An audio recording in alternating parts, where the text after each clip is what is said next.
Bonjour et bienvenue dans le jardin, deuxième épisode de la semaine dédié aux plantations bien entendu, et surtout on profite de cette pluie qui arrive qui est tellement là, bienvenue.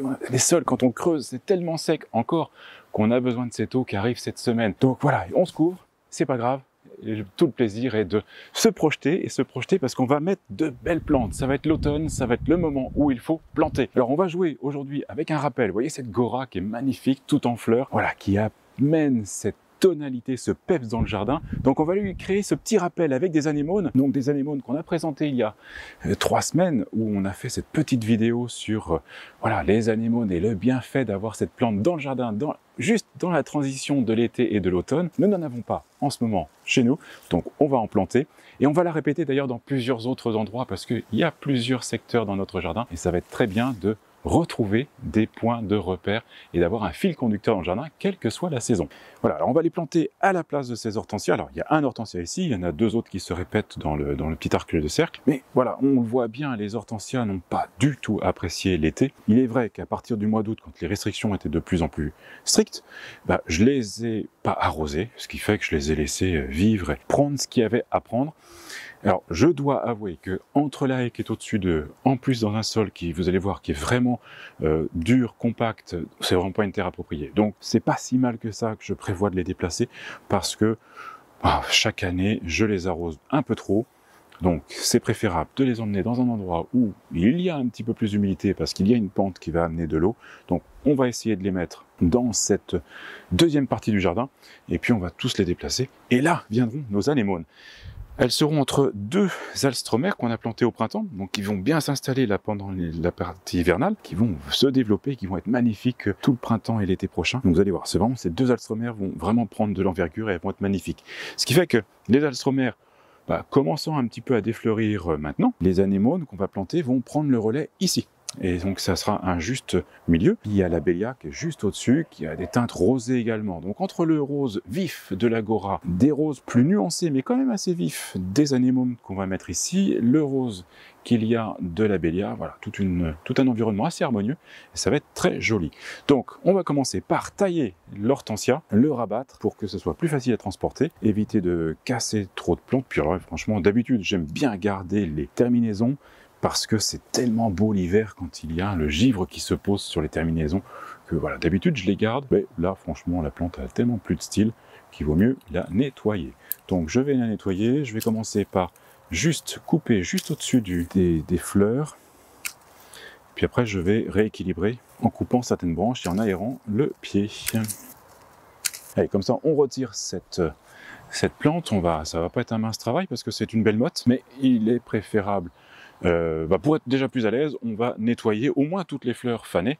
Donc on va couper juste en dessous la fleur et juste au-dessus du bourgeon qui devrait être le bourgeon sur lequel une fleur reprendra l'année prochaine, mais vu leur état, pas de top. Donc je fais ce premier nettoyage, comme ça j'y verrai un peu plus clair. Après je vais aérer le plan. Donc aérer, ça veut dire qu'on va retirer une tige sur deux, surtout les tiges parallèles. On voit qu'il y a un bourgeon qui est quand même assez frais ici, là, donc je vais couper juste au-dessus. Là c'est intéressant, là on voit bien les bourgeons ici. Donc je vais couper juste là.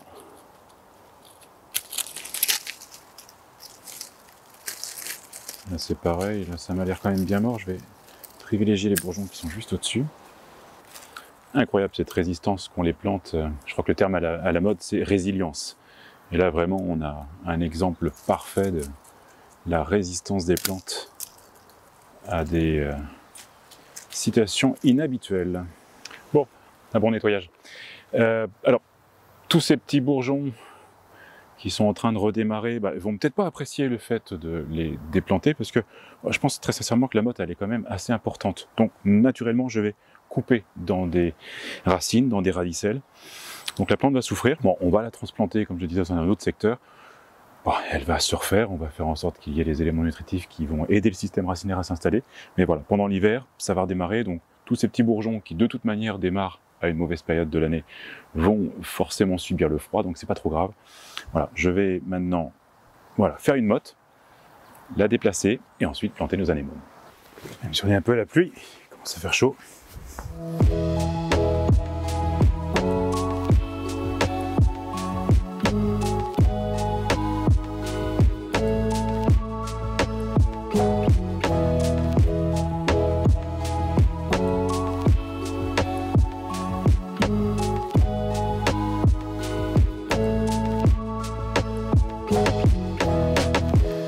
Bon, c'est pas une mince affaire, mais bon, ça y est, c'est fait. Donc il y a et un peu de lierre, et certainement du système racinaire du Prunus, je pense, qui est là, ou de la Bélia, mais je pense pas que la Bélia a un système racinaire aussi fort. Bon, voilà, on va le déplacer et l'emmener là où sera sa future maison. Ce qui est bien, c'est qu'on n'a pas trop détruit le chevelu, donc c'est pas mal, je reprends un peu ma respiration.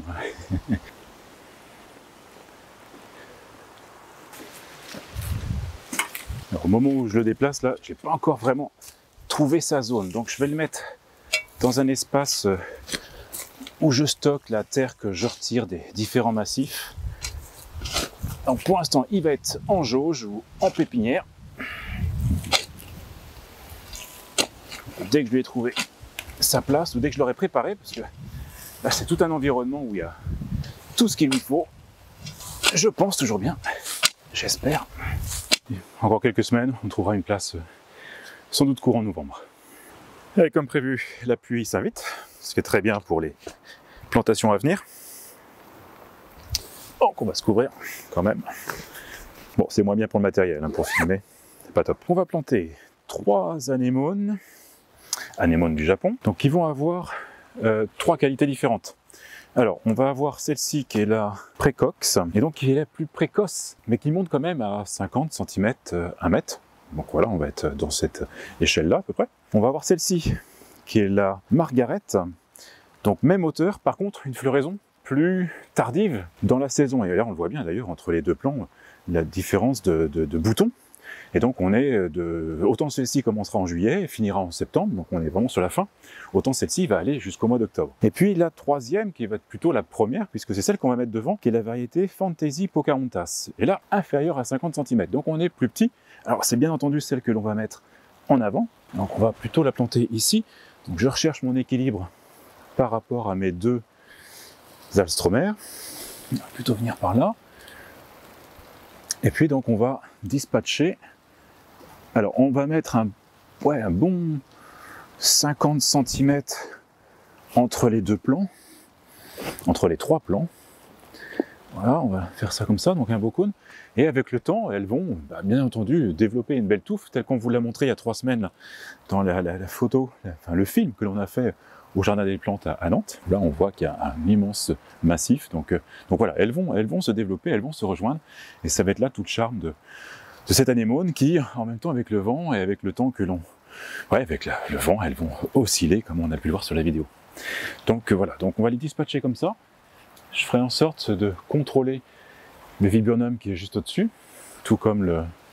Ben voilà, on va les faire en sorte que les plantes de haies, on les taille en CP remonté pour laisser toute la place à ces anémones.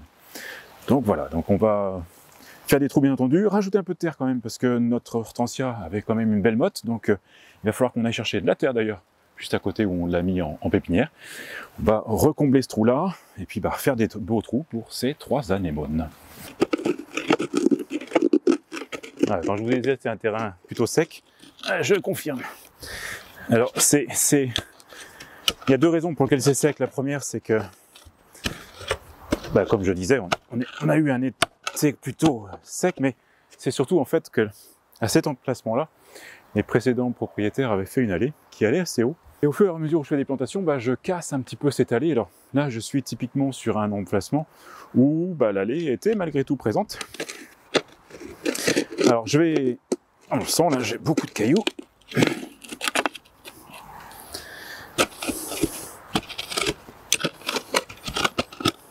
Alors je vais faire volontairement, je fais un trou plus large, mais je suis à presque 2 fois le pot, donc je vais volontairement faire plus de profondeur, plus de largeur, pour faire un mélange avec de la terre à un moment donné que je vais remettre quand même, mélanger avec du terreau, donc un mélange de 1 tiers, 2 tiers, un tiers de terre existante et 2 tiers de terreau. Je te montre là, mais c'est celui-là. Et puis je vais mélanger du bactériosol. Le bactériosol, ça a cette qualité de pouvoir recréer un petit peu l'humus du sol. Et là, c'est vraiment ce dont on a besoin. Recréer un environnement un petit peu plus riche, qui devrait pourtant être là, de par l'environnement des haies, de par la fraîcheur environnante. Mais l'historique, avant tout, de cette allée qui était présente, en fait que j'ai quelque chose qui n'est pas tip-top pour nos anémones. Donc, voilà, je vais mettre du bactériosol. Alors, bactériosol, plutôt que de vous le décrire, je préfère vous conseiller d'aller voir le site de Sobac qui vous présente en long et en large les qualités du bactériosol. Et c'est vraiment intéressant. Vraiment, ça accompagne bien vos plantations. Donc, n'hésitez pas si vous avez un terrain pauvre, enfin, ça a plusieurs applications possibles. Et c'est intéressant. Et voilà, je fais ce petit mélange. Comme je l'ai dit, on va faire un bon volume de terreau avec la terre. Oups là.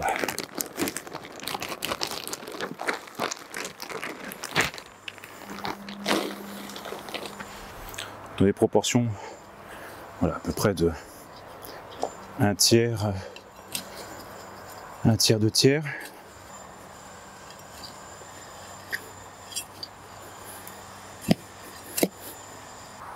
Allez, on met une bonne couche de notre mélange dans le fond. On garde la hauteur pour ne pas enfoncer le collet. Allez, encore 2 bons centimètres. Voilà, donc ça devrait être un mélange suffisamment sain pour que la plante s'installe bien. Il y a suffisamment de profondeur, de largeur, donc voilà, on a, je pense, pris les bonnes mesures.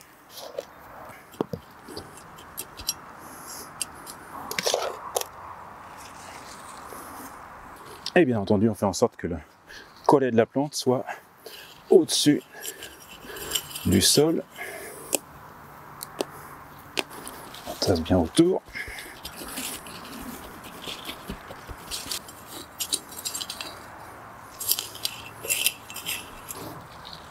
Allez, voilà. Alors, on aurait pu choisir des godets, comme on avait pris au printemps pour toute la bande opposée, en fait la bande qui est face sud. Mais en fait, je ne vous cache pas qu'on a eu quand même pas mal de pertes au printemps, enfin cet été, pardon. Donc essentiellement dû au fait qu'on a pris des godets, donc des petites mottes, qui n'ont pas eu le temps de s'installer et qui ont souffert drastiquement de cet appel que le système aérien faisait aux racines, et les racines étaient vraiment à fleur de sol, enfin fleur, 5 à 10 cm, donc pas suffisant pour qu'elle s'implante bien. Donc déjà, comme on l'a dit, idéalement, tout ce qui est arbre, arbustes, vivaces, on plante maintenant, là, à l'automne. Et ensuite, si on peut prendre des pots un petit peu plus larges, donc comme ici, 2,5 litres, 3 litres, ça permet d'avoir un système racinaire qui s'est quand même déjà bien installé. Donc, on a un petit peu plus de chances que le système racinaire continue à bien s'installer pendant cet hiver et soit nettement plus fort pour attaquer le printemps et l'été prochain, d'autant plus si on a une canicule à nouveau comme cette année. Donc voilà, le choix de prendre un gros litrage, il est essentiellement pour que la plante s'installe bien. Certes, c'est un budget un petit peu plus élevé quand même que les godets, mais bon, voilà, s'il y a échec, ça évite les renouvellements. Donc voilà, donc on donne le maximum de chance aux plantes, et également à notre jardin qui s'embellisse et qui reste sans qu'on ait trop besoin d'arroser. Voilà, ça c'est l'objectif. Donc 2,5 litres, 3 litres, c'est le choix qu'on a fait pour aujourd'hui. Oh, regardez, ça renforce ce que je viens de dire de prendre un litrage supérieur. C'est que la plante, ça y est, déjà elle se développe, regardez. Il y a des départs partout, tout autour. Voilà, comme on a dit, la plante va bien s'étaler et assez rapidement. D'ici 2-3 ans, je ne suis pas surpris qu'elles se soient toutes les trois rapprochées pour faire un beau massif. Donc ça, c'est l'autre avantage de prendre un beau litrage, c'est que vous avez déjà des départs. Allez, voilà l'arrosage pour que l'air s'évacue, que la motte, le terreau, tout le mélange que l'on a fait, tout ça s'accommode bien ensemble, ça remplisse bien le trou. Et on l'a vu, c'est pas forcément une terre très humide, donc voilà, c'est pas très gênant si j'en mets un petit peu trop. Voilà, allez, on finit avec le paillage et ça sera bien pour aujourd'hui.